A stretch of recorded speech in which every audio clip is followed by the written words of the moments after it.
¿Qué tal? Mi nombre es Noelia Cárdenas y yo voy a hablar sobre las características de la evaluación psicológica desde los enfoques cognitivo y conductual, ya que el capítulo del libro de Rocío Fernández Ballesteros, el capítulo 1, desde el cual se nos pidió que hiciéramos la actividad, habla de las características de la evaluación psicológica desde estos y otros modelos psicológicos, pero por separado, no de manera conjunta. Bueno, las características similares que comparten estos modelos son la formulación teórica, sus variables, las técnicas a través de las cuales comprueban sus hipótesis, sus niveles de inferencia, sus objetivos y su contexto o su ámbito de aplicación, es decir, en qué ámbitos o en qué ambientes se utilizan la evaluación psicológica desde estos enfoques. La formulación teórica desde el enfoque conductual y explica la conducta entendida en función del propio individuo, de la propia persona y la interacción con el medio ambiente.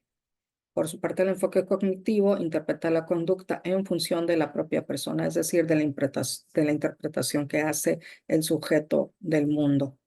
En cuanto a las variables, el modelo conductual emplea los comportamientos y la persona, la interacción que sucede entre los factores ambientales y los factores de la propia persona, como son sus repertorios de conducta aprendidos a lo largo de su historia de vida, como por ejemplo, una persona ha aprendido que cuando alguien muere hay que ponerse triste. Y bueno, las variables comportamentales son aquellas motoras, fisiológicas o bien cognitivas, entendidas estas como los repertorios de la conducta. Las variables desde el enfoque cognitivo están basados en las estructuras mentales internas del sujeto, como por ejemplo sus representaciones, sus almacenes mentales, sus recuerdos, o bien a través de las fases del procesamiento de la información de un sujeto, y también emplea las variables que la autora describe como estrategias cognitivas. Esto es el resultado que emite un individuo derivado de los factores ambientales, cómo los procesa y cómo actúa en consecuencia. En cuanto a las técnicas, como dijimos, las técnicas son aquellos métodos para poner a prueba las hipótesis. Las técnicas del enfoque conductual son la observación, los autoinformes, los registros fisiológicos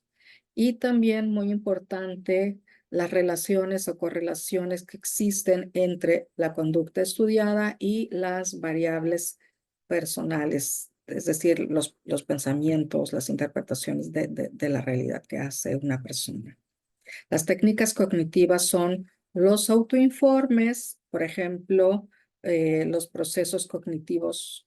de una persona como cuando habla en voz alta, que a su vez derivan, por ejemplo, en registros también, en los cuales se puede llevar un registro de los aciertos que tiene una persona, de los errores que comete, de la latencia y de las respuestas fisiológicas que incluso pueden llegar a sucederle mientras está llevando a cabo estos registros. En cuanto a los niveles de inferencia de la evaluación psicológica, yo entiendo como la profundidad en las cuales el psicólogo interpreta una conducta o explica una conducta. Y la autora nos dice que todos los métodos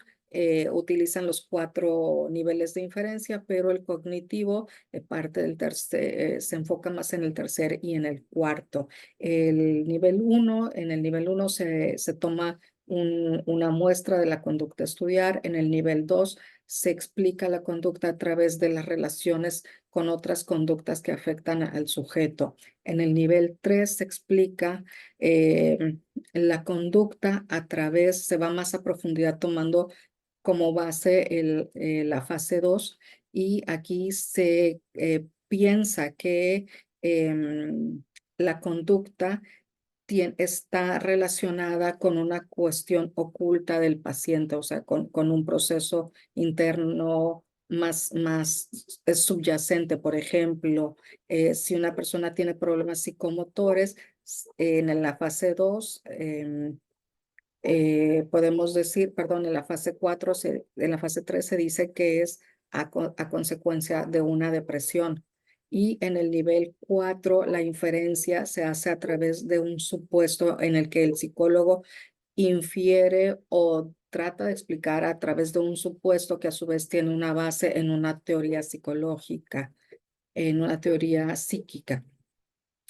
En cuanto a los objetivos, vemos que los enfoques conductual y cognitivo comparten los mismos, que es la descripción, la predicción, la explicación y el control, es decir, es cuando se desea modificar la conducta a través de intervenciones o experimentos. Y los contextos en los que se emplean estas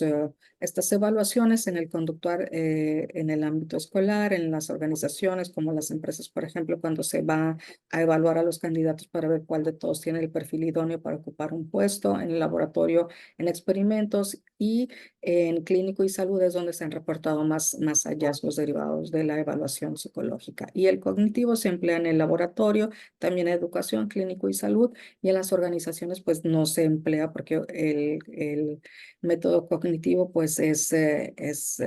personal, es más individual. Muchas gracias.